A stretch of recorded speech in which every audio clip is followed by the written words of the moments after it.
Okay, I think we'll go ahead and get started. It is Thursday, February 20th. We are on the Legacy campus in the boardroom, and we are having our board meeting. It is 5:30 p.m., and we want to welcome all of you here. We appreciate everyone being here, especially you students. You bring a great energy to our meetings, so this is going to be really fun for us and for everyone who's here. We're going to start with roll call, and we'll begin down at this end with Larry. Larry Jepson, board member. Randall Bagley, board member. Steve Norton, superintendent. Roger Pulsifer, board member. Kathy Christiansen, board member. Jeff Nielsen, board member. Dale Hanson, business administrator. And we have a couple of board members absent, Chris Corcoran and Terry Rhodes. So we're going to go ahead and start first with the pledge, and Randall Bagley will lead us in that.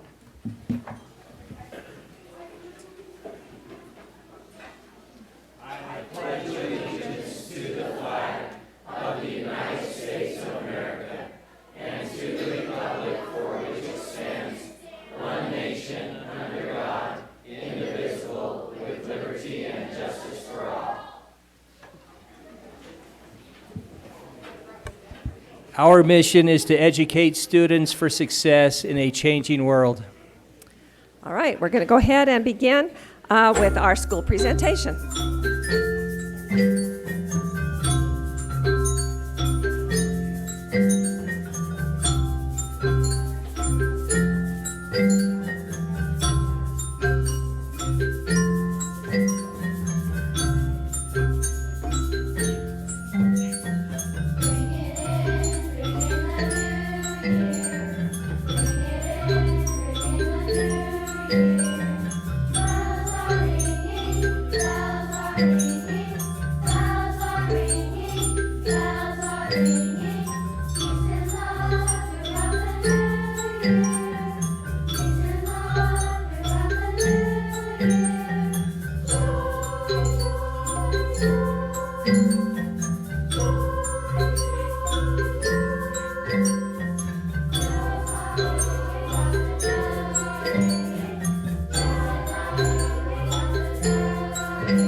Hang on just a second. Hang on just a second. Can't leave that quick. Okay, we would like to get a picture, if we could, from the front.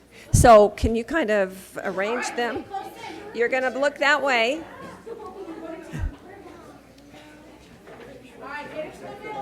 And then if any parents would like to take a picture, this would be a good time too.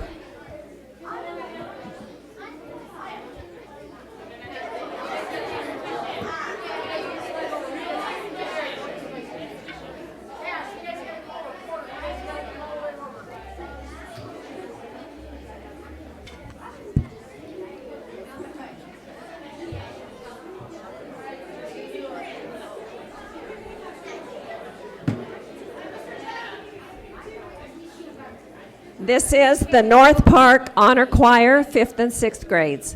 And Principal Alden is the principal, and Trina Daly is the Beverly Stewart music teacher.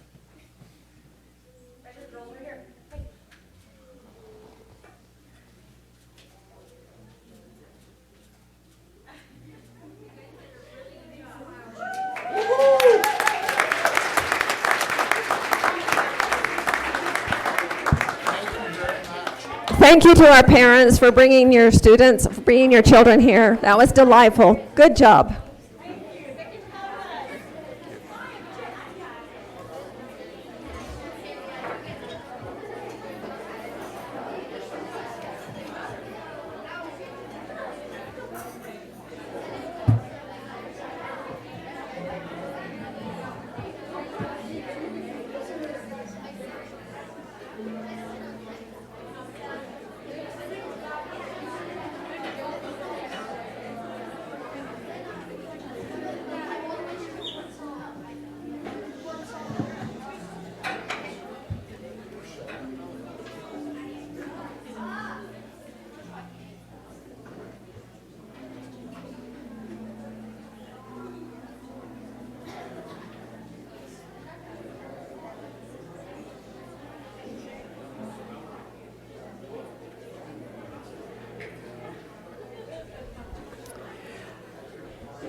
Okay, we're going to move on to our recognitions for tonight. This is also one of my favorite things that we have at our board meeting.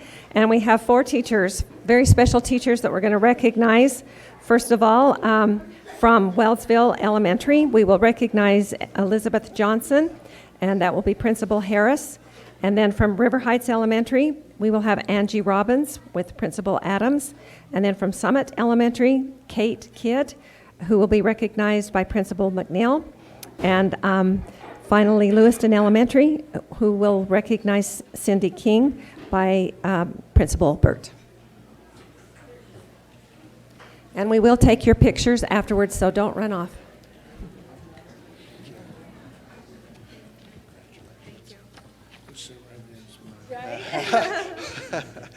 This may be the first time that Wellsville Elementary was actually first on the agenda. It's my pleasure to introduce you tonight, our Teacher of the Year, Mrs. Liz Johnson. It was my opportunity, actually, some time ago now, to have been on the hiring committee when Liz was hired. And I can tell you from the very beginning, Liz has been an impactful teacher, not only for her students, but for those co-workers that she's worked with. She's always been a great support to them, and wherever she's been at.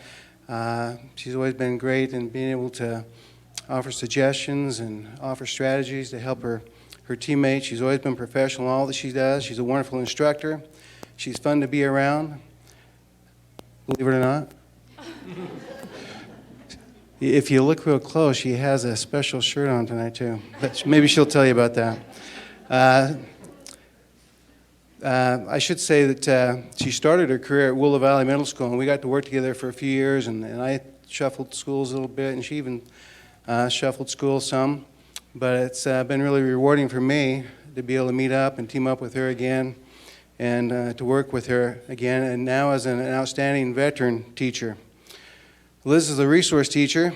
She works with our most at-risk students as far as learning and behavior, and that can be really tough sometimes. But I should say she doesn't always get to see some of those wonderful growth reports at the end of the year like the rest of the teachers do, but she never gives up on a child. She celebrates with them at whatever their best happens to be. Her students love her, respect her, as well as her parents. And I just want to read a short little note from one of the parents of one of her students. Liz is a wonderful teacher. She's worked with our daughter for over 5 years and has consistently demonstrated an amazing ability to help her make goals, feel loved, and encouraged and find success. Liz is also a great communicator, has actively involved us as parents in the decision-making and progress of our daughter. She makes it clear that our opinions and concerns matter. She's innovative, has great ideas and strategies to help her students, and I have witnessed her kindness, patience, and enthusiasm time and time again. She truly fosters a proactive and positive learning environment. Liz also regularly goes above and beyond for her students. For example, last summer, my daughter was making great progress with her reading, and to ensure that it continued over the summer, Liz, who happens to live a couple of blocks from us, invited my daughter to her house twice a week all summer long to continue working with her. It's clear that Liz truly cares for her students and works very hard to help them succeed. I asked my daughter what the best thing about Mrs. Johnson is, and she said, Mrs. Johnson loves us. She's always patient and happy and nice, and she's also fun. She gives me a hug every day at school, and I know she cares about me. My daughter has a reading disability and has to try much harder than most students to complete her daily work. However, she loves school. I completely credit Liz's efforts and encouragement for the reason that a student who has to work so hard at school, like my daughter has to, can absolutely love school and look forward to going each day. And this mom goes on to say, our district has many great teachers, but Liz Johnson definitely rises to the top for our family. Thanks, Liz, for all you do, and you certainly represent us well as our Teacher of the Year.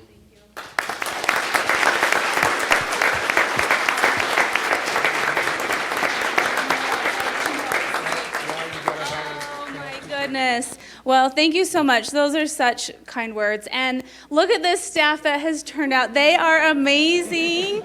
They have contributed to this. I give a lot of credit to my staff, like the ladies that work with me in my classroom, not my staff, the ladies that work with me and the great teachers and administration at our school. My family too is amazing and helps support me along the way. We would like to have all of them stand so we can. Yeah, everybody. Everybody who's here Come supporting on. Liz, please stand. Thank you. With banners, yep. With balloons, thank you. Take a picture. And we'll get a picture. All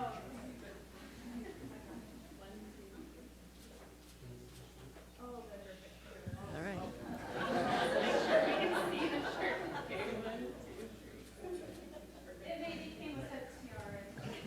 Thank you. Okay, River Heights. Thank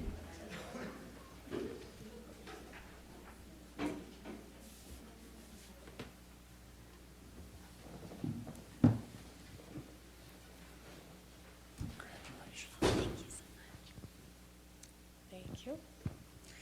Well, it's my pleasure to introduce you to Angie Robbins. I'm just going to give you a little bit of background information on Mrs. Robbins. She grew up just over the mountain in the town of Deweyville, and after graduating there, she went to Weber State, where she got her degree in elementary education, found her husband along the way, and he is also an educator. And they spent some time teaching and working in Weber County School District. And then they finally saw the light and came to Cache County School District. And we're lucky to have both of them in our district, but we were lucky to pick up Mrs. Robbins at Heritage Elementary first. She taught there for 5 years in the 5th grade and came to us in 2017 at River Heights, and it has just been so wonderful to have her there with us. She has been a positive force for good ever since she set foot in the door. I do want to take just a few minutes to read some of the things that her coworkers had to say about Mrs. Robbins, and hopefully she doesn't blush too badly as I do.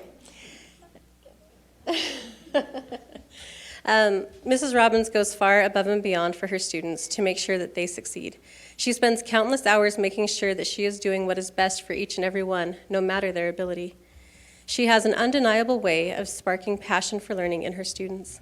She helps every child she interacts with feel like they can succeed. She is inspiring to the teachers around her and works hard to facilitate positive relationships with everyone on staff.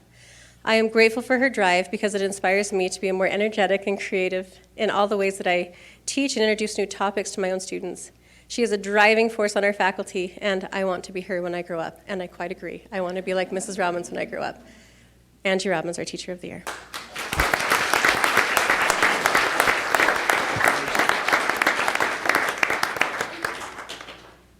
I just want to thank first and foremost my family.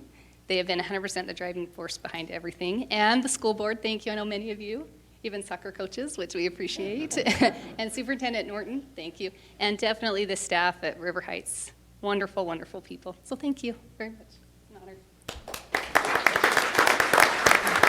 Back up and get in the picture. Kate. Could we have the school family and your family stand and let us recognize them as well? We know how much we all need support.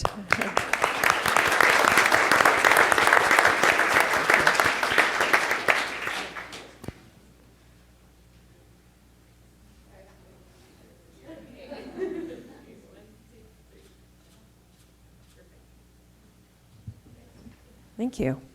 Okay, Summit.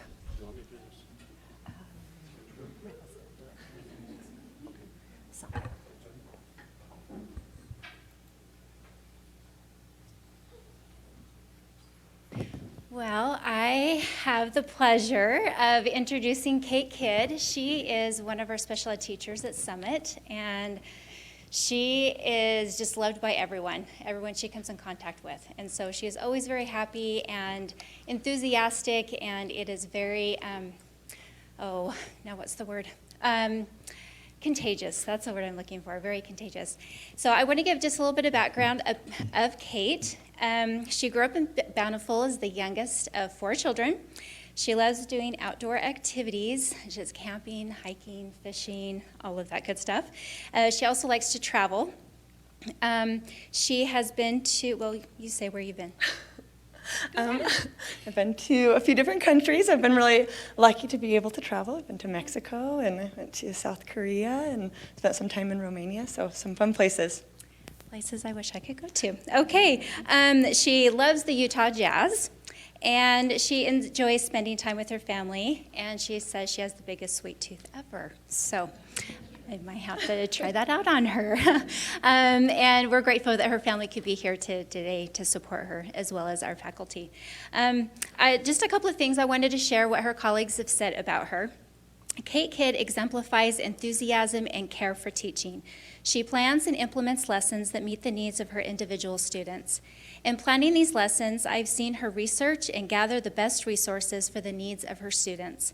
This includes her coordinating with her fellow teachers to gather the information needed so she's able to design lessons that will help her students reach their goals. She is willing to go above and beyond to try and meet the needs of the students she works with. Another colleague says, Kate goes above and beyond for her students. She cares about each and every child she sees and makes every effort to help each student individually achieve to the best of their ability. Kate is a team player and is always willing to go out of her way to assist teachers as well as students who are not even on her caseload. Our school is very lucky to have such an amazing educator who gives her whole heart and soul to her students. And I have the privilege of working with her this year, so I've known her less than a full school year. But I hope you feel the same way.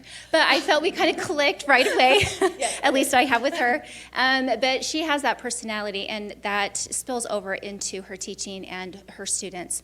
Her students love her. They know that she loves them, that she cares about them. She cares about her teaching and everything that she does. She is positive even on the hardest of days. That we have had a few this year. She is still upbeat and positive, and is such a great example to those around her. And as a Summit family, we feel very fortunate to get to rub shoulders with her and to be able to work with her and her talents.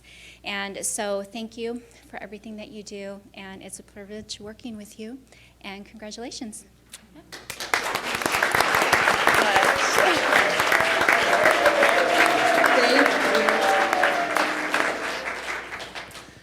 As a resource teacher, I get the opportunity to see a lot of teachers and to be in and out of their classroom. And so I just want to say how much this means to me, because I know how many great teachers we have at Summit Elementary, and I know the kind of work they put into things, so this means a lot. So thank you so much. I've loved my time at Summit, and I work with truly the best people. Amy, you're great, so thank you for all you do. And I feel so blessed to work with the kids I do. They are the reason I do what I do. So thank you.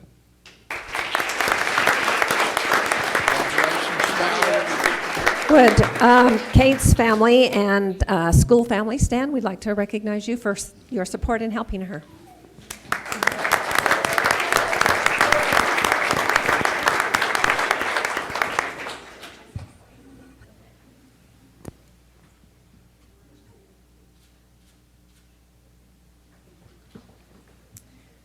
Thank you. Okay, Lewiston.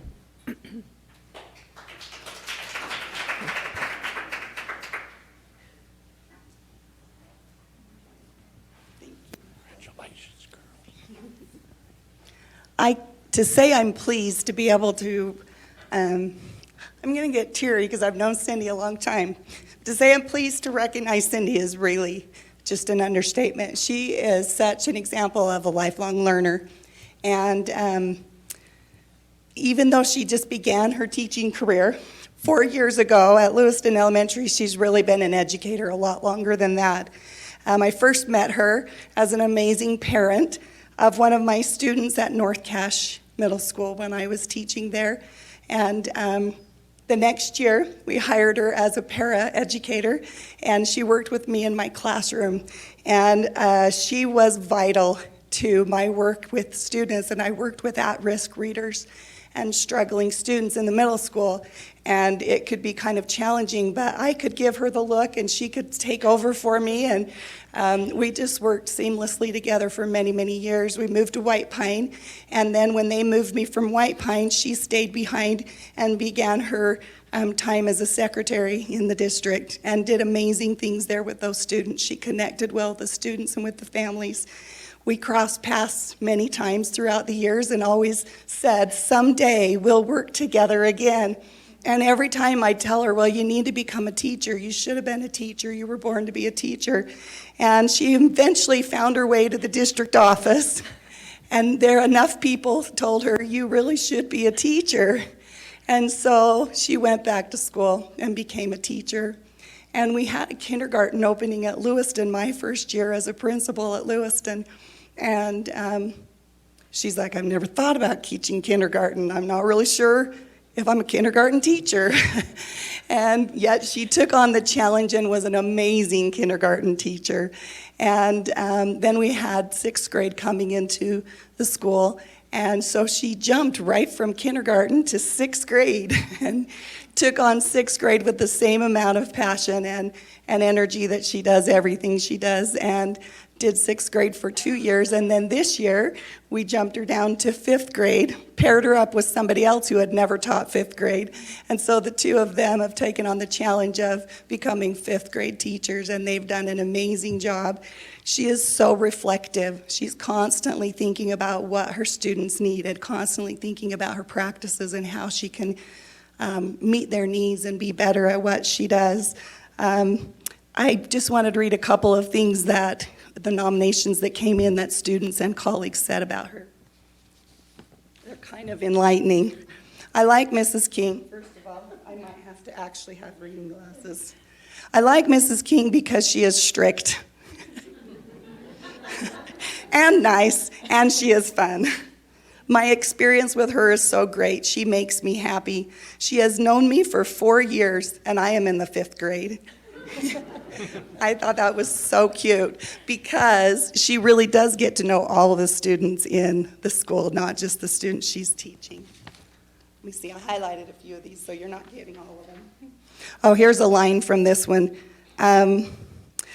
She is very kind and is a great teacher. She has also taught me to be kind. I thought, if nothing else, you should teach kids to be kind. Mrs. King is an outstanding educator because she truly loves her students. She puts so much time and effort into her teaching. She truly cares about her students in the classroom and outside of the classroom, and I have seen that. I know that to be true. That was from a mom. Let's see. She is my favorite teacher so far. So you get it this year, but you may not have gotten it next year. I thought that was funny. Let's see. Oh, here. Cindy is one of the most positive teachers in the system, ! She has the ability to work with the strengths and weaknesses of each individual student. She is patient, caring, consistent, and fun in the classroom, all while maintaining excellent classroom management. I'm going to just stop there. I just echo those words. She's amazing, and she has taken on the challenge of being our socials committee chair this year and has done an amazing job with that. We recognize her husband, Ted, because we're out in Lewiston, and she's got him once a month bringing food out to Lewiston for us. So we appreciate that because there aren't a lot of options, and Big J's can only go so far. So we're so grateful for her. I don't have a cool t-shirt that says Teacher of the Year, but I have a book that the superintendent introduced us to a few years ago, I Wish My Teacher Knew, for you to read and learn.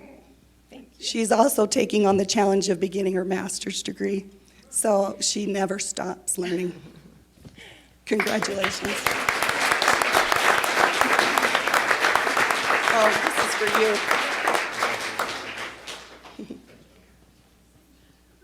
That's for you. This is overwhelming because I work with such amazing educators, and I feel so honored to represent them here and to work with them. Lewiston is a special place. We are a long ways from food, but Uber Eats Ted has taken care of us and brings us food once a month. And we have beautiful families and beautiful children, and I love them all so much. I love being able to represent educators in Cache Valley. I think we have the most amazing school district in the state, second only to maybe Weber, where my son is an administrator. But truly, what a blessing it is to be an educator and to be able to guide and direct the steps of these children. I'm so grateful that for all the people who have directed my path, many of them here at the district office, who have given me encouragement and support. Many of the classrooms I visited, I see those teachers all the time and was so tickled to see that Angie was a teacher of the year this year because I was in her classroom and she's outstanding. We have a district full of amazing educators. Thank you for taking care of us. Thank you, Cindy. Could we have her Lewiston family and her family stand?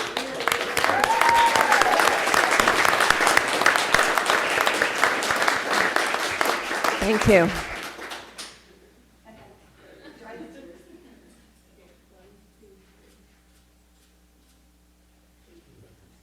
Thank you so much. We really do appreciate all of our great teachers, and without good teachers, you just don't have a good district. That's the bottom line. Thank you so much to each one of you. This is probably a good time for you to sneak out unless you want to stay and listen to all the rest of the meeting. And thank you for being here. Please don't hurt yourself going out of the doors.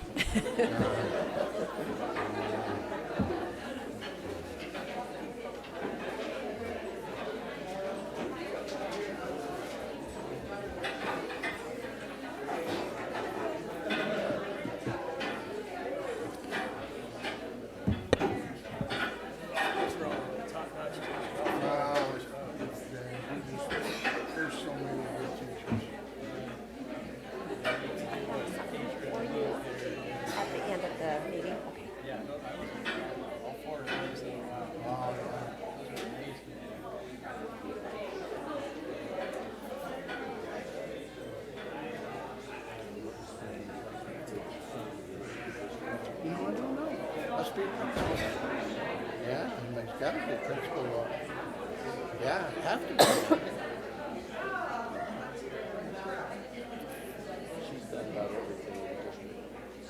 Yeah. Yeah, she just got in and.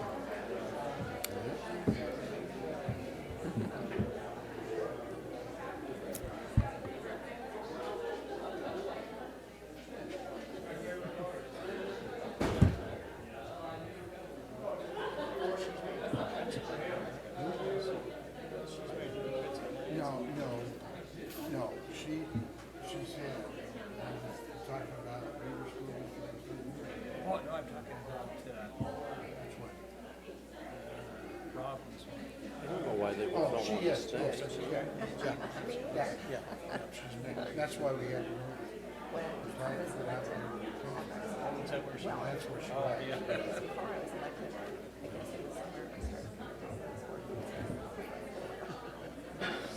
I said to my daughter, are you going to stay? Yeah, sure.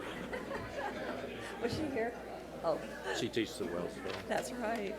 That's right. Okay, we have nothing to do with our public input tonight, so we'll move on to our consent agenda. And I will take a motion to approve the consent agenda. I move that we approve the consent agenda. I second. Okay, any discussion, questions, corrections? All right, we'll go ahead and vote then.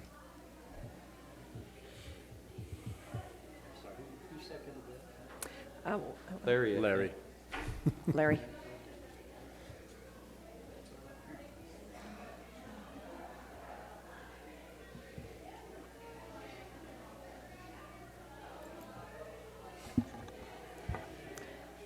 All the votes are in and unanimously in favor of the motion. Okay. All righty. We have one action item on the agenda, a request for approval of the board policies under review. And Mike, do you have anything more you need to say to us before we?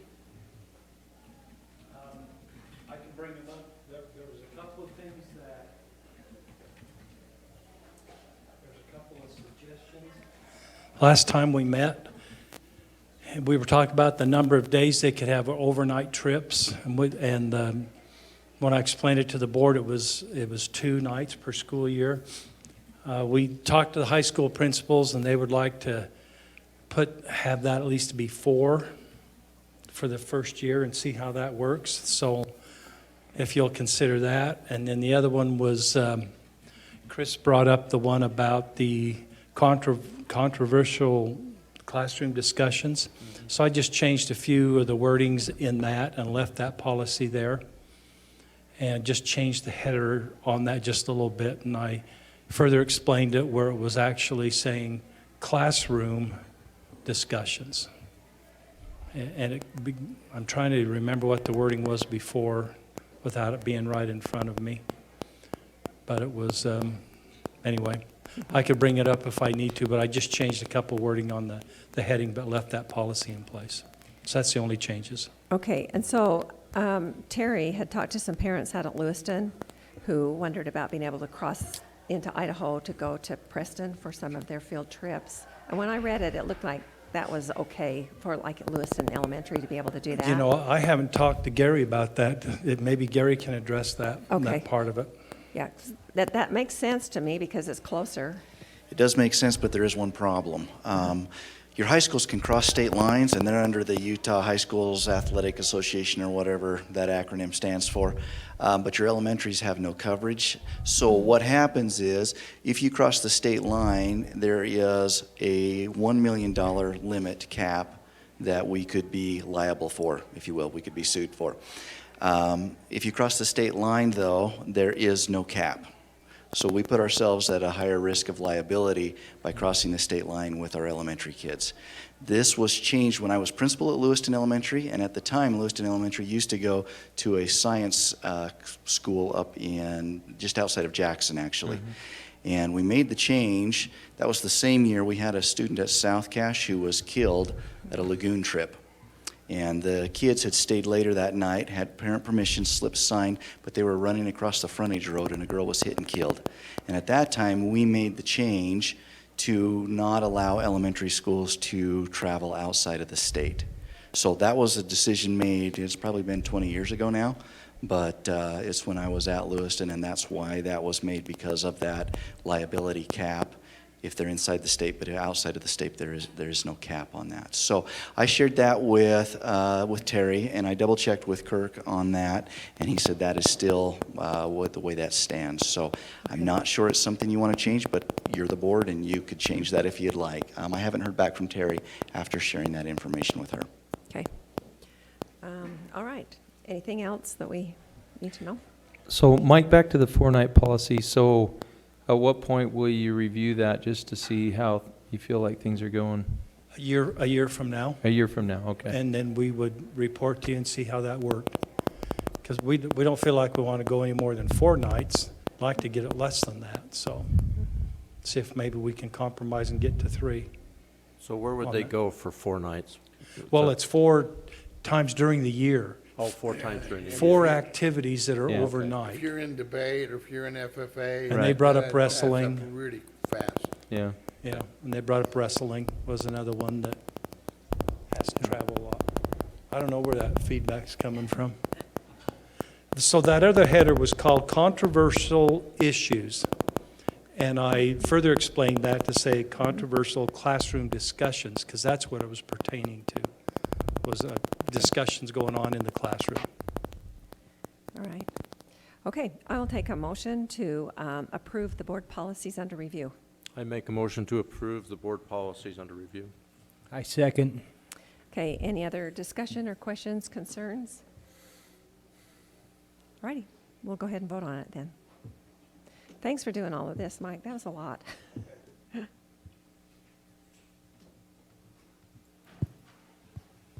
I think in 15 years, we can have all of these policies fixed.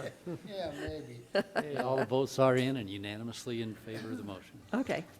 All right. Then we have a couple of reports for tonight. The first one is on the LEA specific license and endorsement policy. And Kirk. Okay.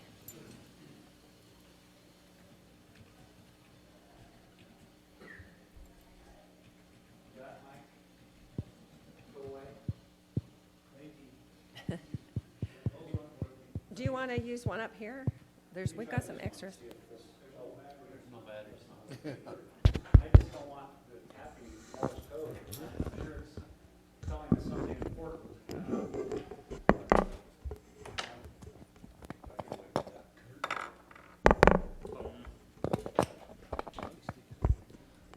That might have a cord that goes certainly. Okay. Just for recording purposes, I'll use this until the other one is available.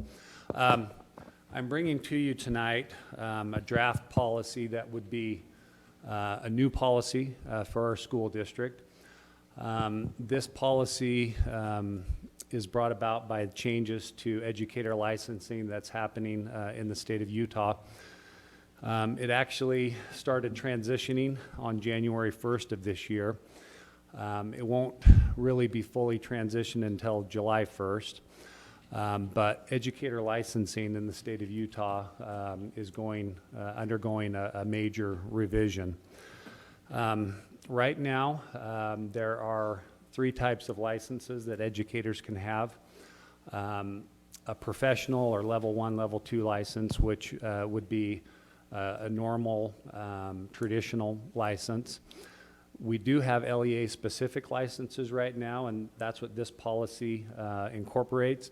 But those licenses are issued by the State Board of Education. And then the third type of license is an alternative route or academic pathway to teaching. All of those will change, like I said, as of July 1st. And on July 1st, I'm going to see if this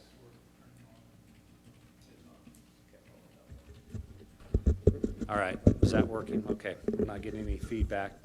As of July 1st, there will be 3 types of licenses that the state will recognize.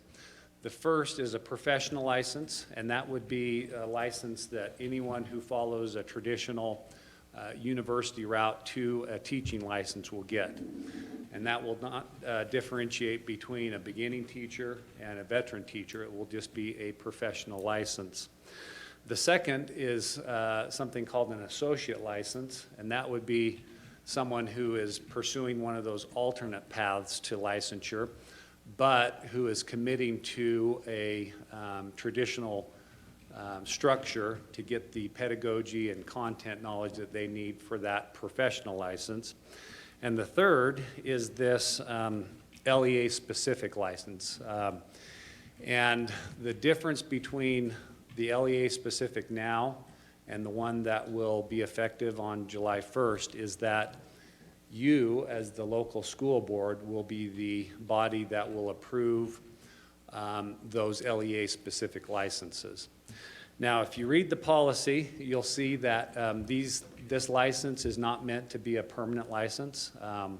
The maximum amount of time that this LEA-specific license would be in effect is 3 years.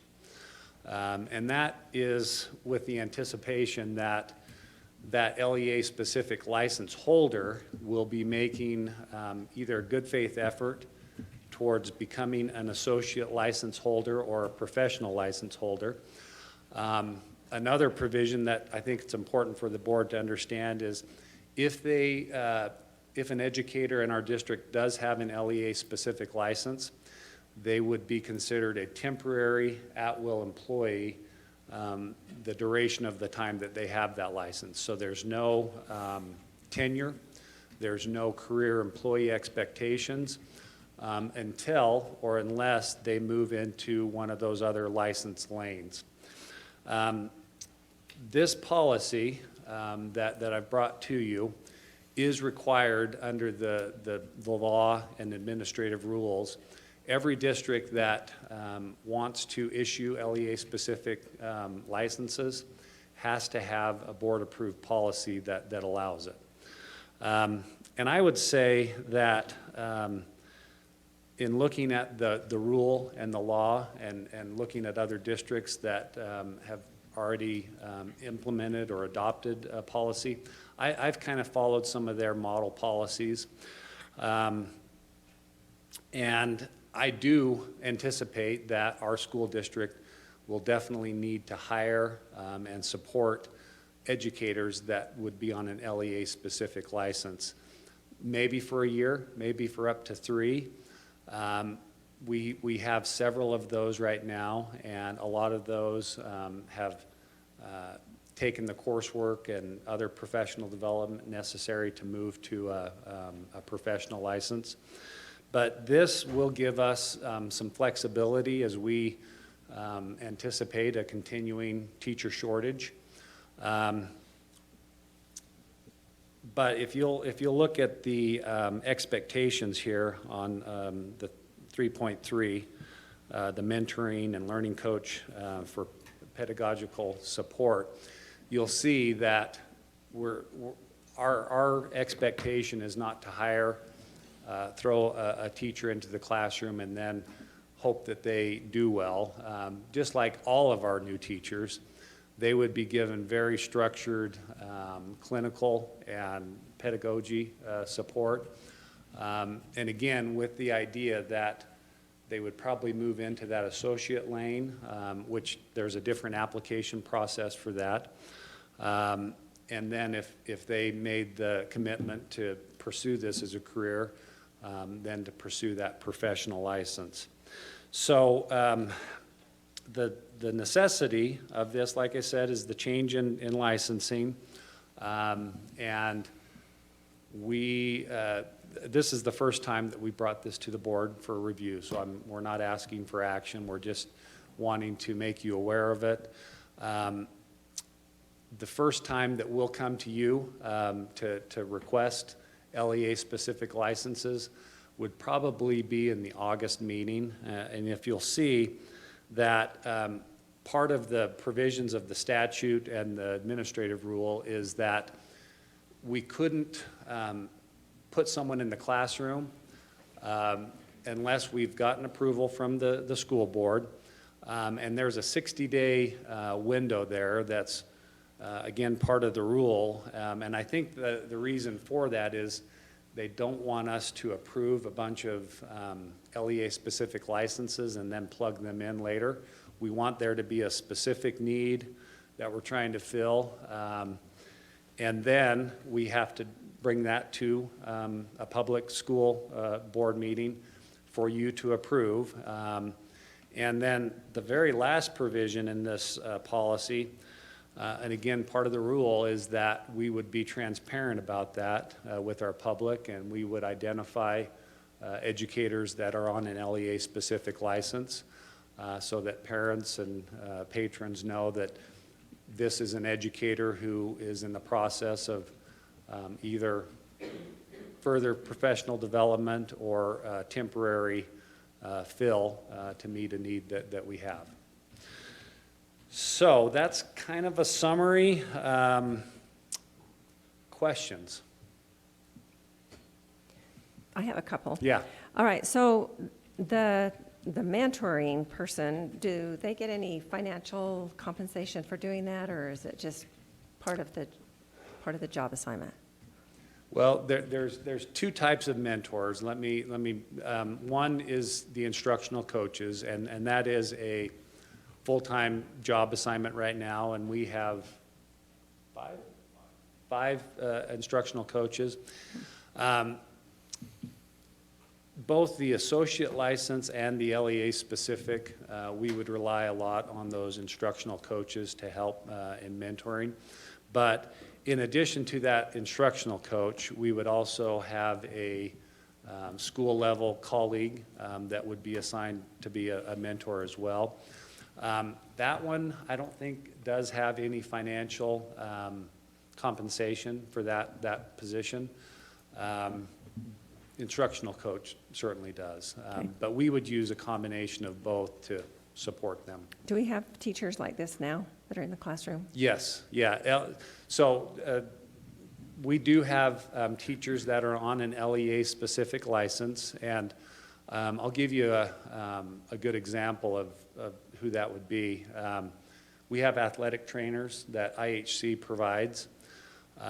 It's a great partnership, and they provide all the athletic support we need. But they also will teach classes, health, physiology, things like that. and they don't have the traditional education background, but they have advanced degrees and expertise. Those are great candidates for this LEA-specific license. So does this help them or help us? It Or both? helps us both. With this transition of the new educator licensing, again, these are good for 3 years, but after that 3-year period, if there's sufficient justification for us to extend that, we would have to request approval from the state board, and they would give a license for a longer duration than 3 years. So a lot of what's happened with licensure is the professional license is really under the purview of universities and higher education. The associate license and LEA specific, those used to be supported and monitored by the state, and the state is basically turning that back to districts and saying, if you want to hire someone that's on a non-traditional route, you've got to give them the experience and support that you need to make them successful. So to answer your question, yes, we do, and we have had for many years, and we anticipate that we would continue to need that in the future. So these people that are already on that, would these previous years count as a 3, or would it start No. after August? No, everything resets as of July 1. So all of our timeframes, including this 3-year period, would reset July 1, which is good because we're going to need as much time as possible to have flexibility going forward. And again, all of our school administrators and district administrators have the same interest in getting the very best effective educators in classrooms, and we recognize that not all of them are either going to have that traditional background, and some of them who have been very successful in our classrooms, mid-career, they decide this is a better use of my talents and resources, and they bring with them a lot of industry and other experience, and they're very, very effective educators. And so we always want these other routes, but these other routes are becoming a little more difficult for candidates. And so that's one thing that I worry about, but that's a little bit out of our hands due to the statute and rules. So 334 says that applicant and the district will jointly develop a associate learning licensing plan. Is that an individual plan for each person? Yes, it is. And that would depend on, again, their background, their education, their industry experience. Yeah, it would be customized to that individual. Any other questions? So when you bring this to us, again, will you have it formatted, have agenda formatted in our Yes, style? I'll make Okay. sure we, and I do have a couple of semantic changes that I need to make that I'm working with Tim on. And so I don't see any substantive changes, but a couple of titles and names in here we might tweak a little bit before we bring it back. But yes, I'll make sure that I give it to Jen to format in our Okay, thank you. policy format. Okay, thanks. Thanks.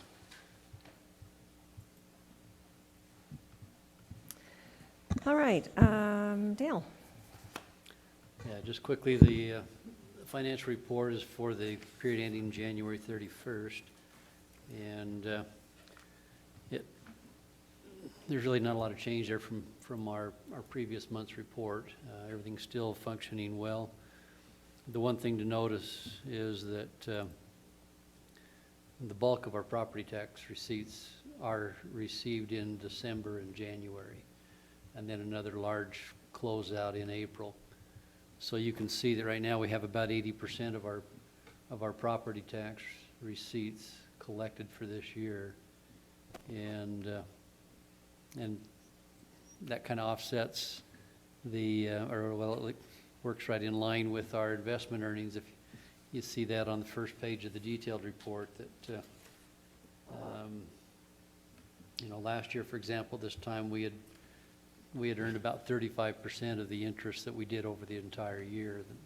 The bulk of that comes in our investments that we have now here for January through June.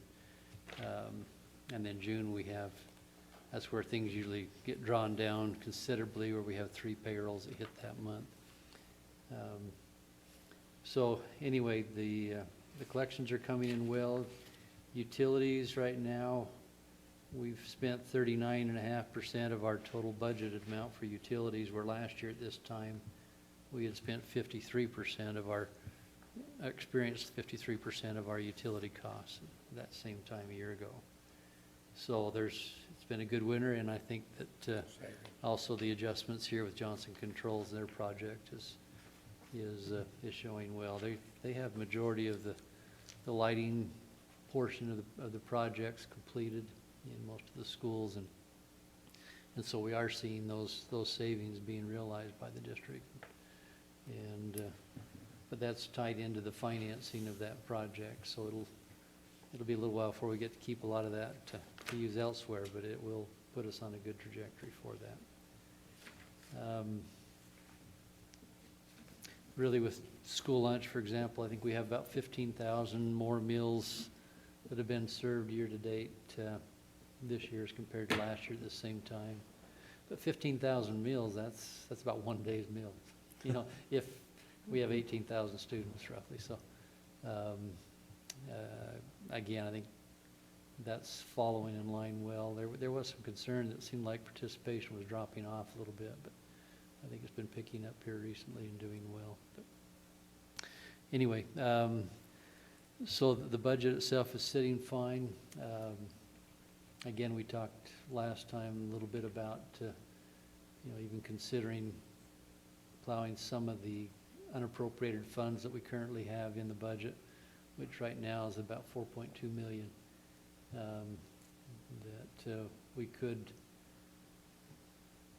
Well, right now we have $4.5 million in our undistributed reserve, and that was one of the focuses we had from the last rating agency when we were actually downgraded.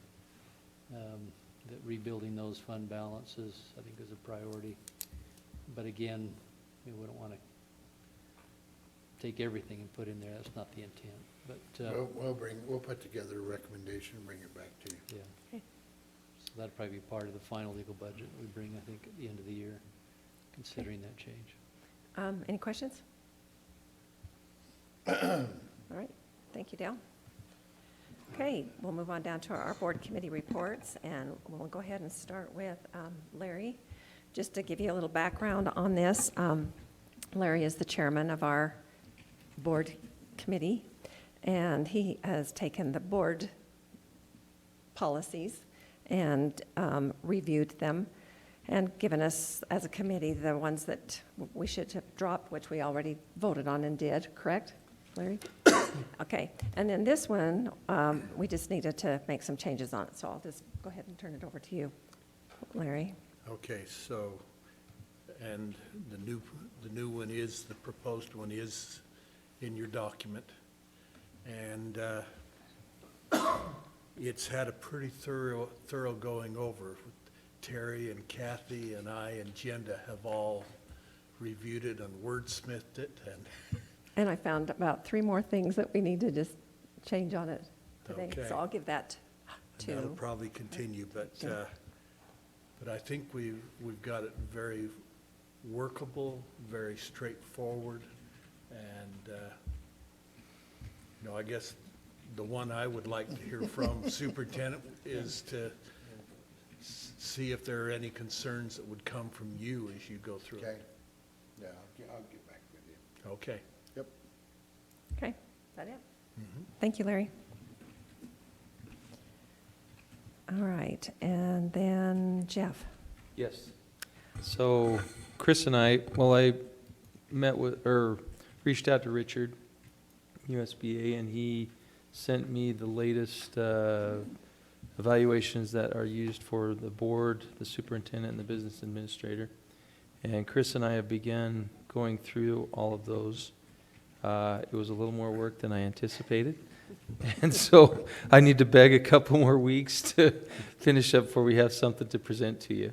I thought this might be a little short for all that. So we're getting through it. One of the things is we have challenging schedules to be able to meet and hash it out, but I think that we'll be able to have it done by the next Will meeting. they change it at the school board office once you give it to them? Will they change it and then be able to send it to us? They may give them some suggestions, maybe, but it's very thorough, I think.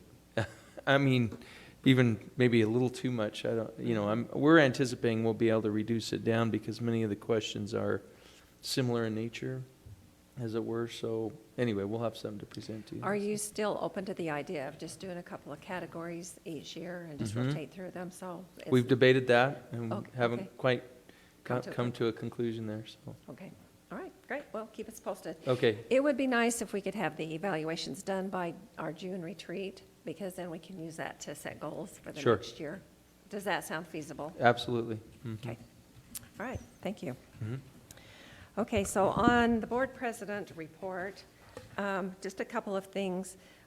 When we got this training paper last time, I don't know if you've had a chance to read it, but on the back side, it was board responsibilities for public relations. And we really don't have anything in our handbook about that, so I'm kind of asking as we talk about this, if you think we should add this as a section or whatever. But mostly, what I'm going to do is just say, we've done a really good job on this. So our second goal is that the Cache County Board of Education will work on promoting an environment and overall climate in our district where students and staff feel appreciated and respected. And I think we've tried really hard to do that, and that's probably one of the best public relation things that we can do, because then it spreads out to the families and out to the communities. And some of the things that I just listed was we do the recognitions in the board meetings for the students, teachers, and staff. We have student performances. All of you have thank you notes. If you need more of them, let me know that you can send out. And then as available, you attend school community councils and school programs and a lot of those things. I think all of that's really good for public relations. Another one of the responsibilities that we have in connection with this is the oversight of the communications program. And when I was teaching school, I kind of felt like we didn't always get all of the information. But I think having Tim and Jenda, that's made a really big difference in the information that's going out to the people in our district and also to the media. So I think that's been a positive thing so far. I'm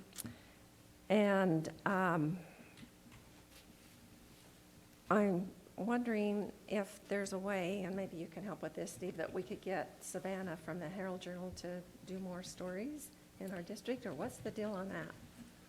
Do we, does Jenda send stuff to her and then she just chooses, or what? You'll have to, Jenda have a relationship with Savannah from the Herald, and Okay. but they get They to get to elect choose. what they put in, so. Okay. All right. Another item on the list was to always respect confidentiality, and I think when we have information and go to meetings that's confidential, we have done a good job with that. And then another suggestion they had was to enforce the chain of command. This was something that I didn't really understand when I came on. When you get information from teachers or the public, what do you do with it? And the handout said you should refer the people who give the information to you to a teacher, a principal, a district administrator, or the superintendent, because it's really not our place to solve those problems. But we can get the information Yeah, and I to think those people.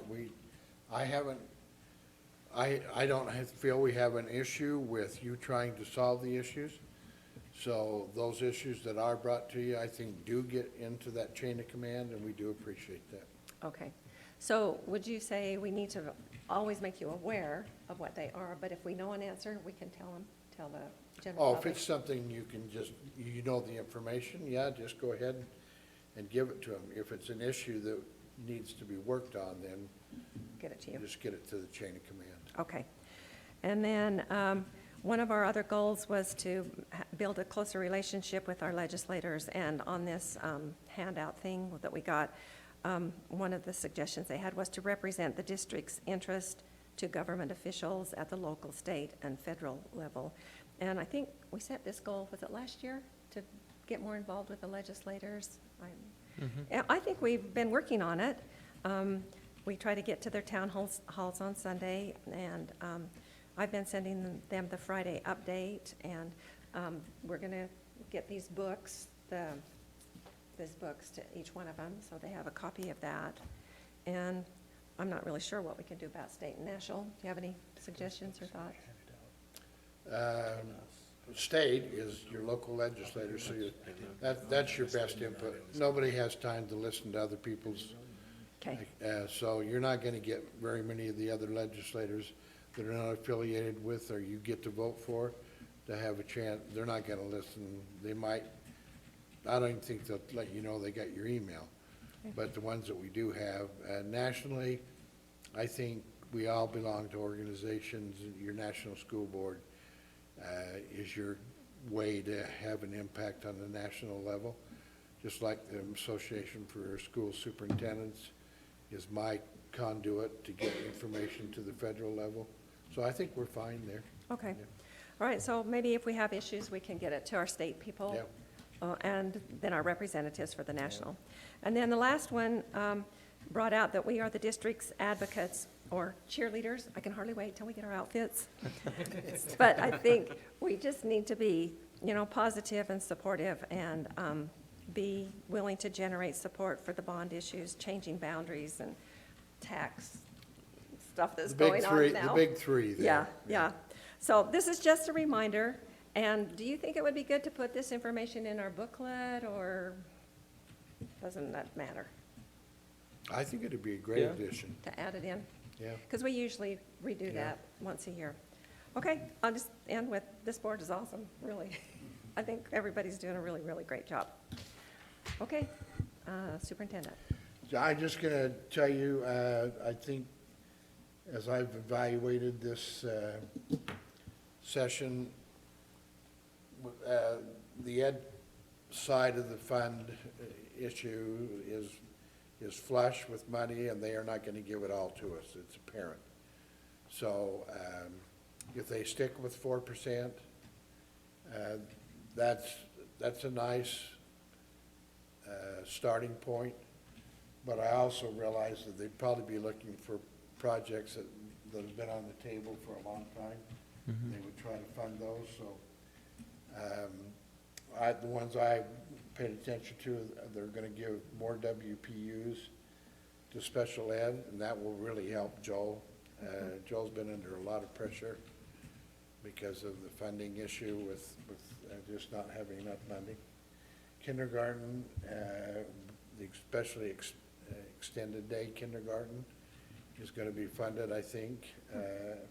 Preschool, I think we've been living on the edge because we were one of the first districts to jump in and really try to do preschools across the district, and we were always afraid that that money would just all of a sudden just shut off and we would not have the program, but they are realizing the value of that, and they're realizing that it can't just be a grant program, it's got to be an ongoing, sustained funding source.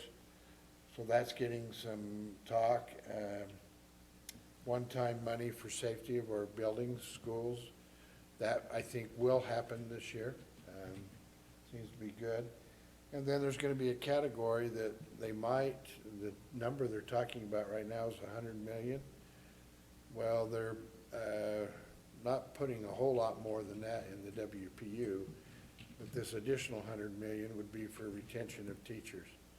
So whatever they allow us to spend that on, which I would assume would be increased salaries for teachers, that's going to be a nice thing, but it will present problems in this district where we try to treat all employees equally. So we might have to have a discussion of how we're going to try and handle that if that comes down, that money is only dedicated towards teacher salaries, which I'm fine with.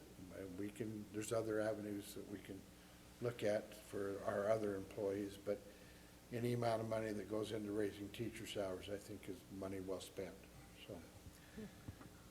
So those are areas, and I'll be down there tomorrow, again with the legislative committee meeting, and I think the other thing is you need to know that Representative Johnson is working really hard with us on the behavioral issues in classrooms that came from juvenile justice reform and also from a change in the law about how we can physically restrain kids. And both of those have got to be loosened up. And some power's got to come back to the people in the classroom. So. Is the senator or representative that wrote that? Snow? Yeah, is he still there? He's still there. He's still working with us. I think there were some provisions of one of the laws that was supposed to sunset, and I think we've talked him into keeping it going, and then trying to just plain and simple do away with some parts of that bill. Yeah. Okay. That's all I have. What about the breakfast for all schools? Is Johnson still pushing that? I don't know if that affects us or not. Don't we have breakfast in all? Do we have it in all schools? All schools now? Yeah. So it wouldn't be a factor. That was a high percentage of poverty kids in schools that weren't offering the breakfast program. They were going to try and. But not where? Not in all of our secondary schools. Oh, but they have the food pantries with Yeah, breakfast. and they don't items. have that high a percentage of poverty either. So I don't think it would fit under our secondary schools, but maybe I'm reading that. Yeah, and I think the policy they're looking at would make it so annually we have to consider every school in our district, and if they're not, if we want to continue not to offer a breakfast program, we have to provide a justification to the state to school why not. board. Do that every year. It's Okay. but yeah. Yeah, I'm guessing that bill will pass, and I'll look into it tomorrow to see how much it would affect us, but I know all our elementaries do. Okay. So have we had somebody at all of the Saturday town hall, whatever they're called? I don't know about last Saturday. I wasn't in town. Mike, did you get down? I listened to it on Facebook. Did you? Last Saturday. Are they talking about education things? It seems like when we go, because they know us, then they throw in what's going on in education, which is kind of nice. Yeah. So, I think somebody's been there most of the time. okay. Yeah. Well, if there's a meeting coming up that you need more reinforcements, Okay. let us know. Yeah. Okay. How many more is there? Is there one more? I think there's 3. Yeah, So Saturday and then 2 more. It goes until the end of the session. Okay. I'm scheduled for this one. Oh, okay. So you'll be there Saturday? I'm planning on it. Okay. All right, great, thanks. If anybody would like to get baseball tickets while we're in Chicago for the Cubs and the, And I know everybody except for you and Terry and Chris. okay, Chris won't get there till Friday. He's not coming the same time. Okay, so he I won't just need, remember- so just you remember. and Terry then? Yeah. If you'll let me know. okay. Yes, we will. Okay. Okay, thanks to all of our district people. Appreciate you so much. And we should have asked you at the beginning, who are you two guys? So we're just reporting on the meeting for our reporting class major issue. Oh. We're journalism students. Nice, we're so glad to have you. Yeah, nice Thanks for having being you. here. That's great. You can If- see that our dilemma is getting our story told. You are the storytellers. Yes. Remember that. You have a job. Okay.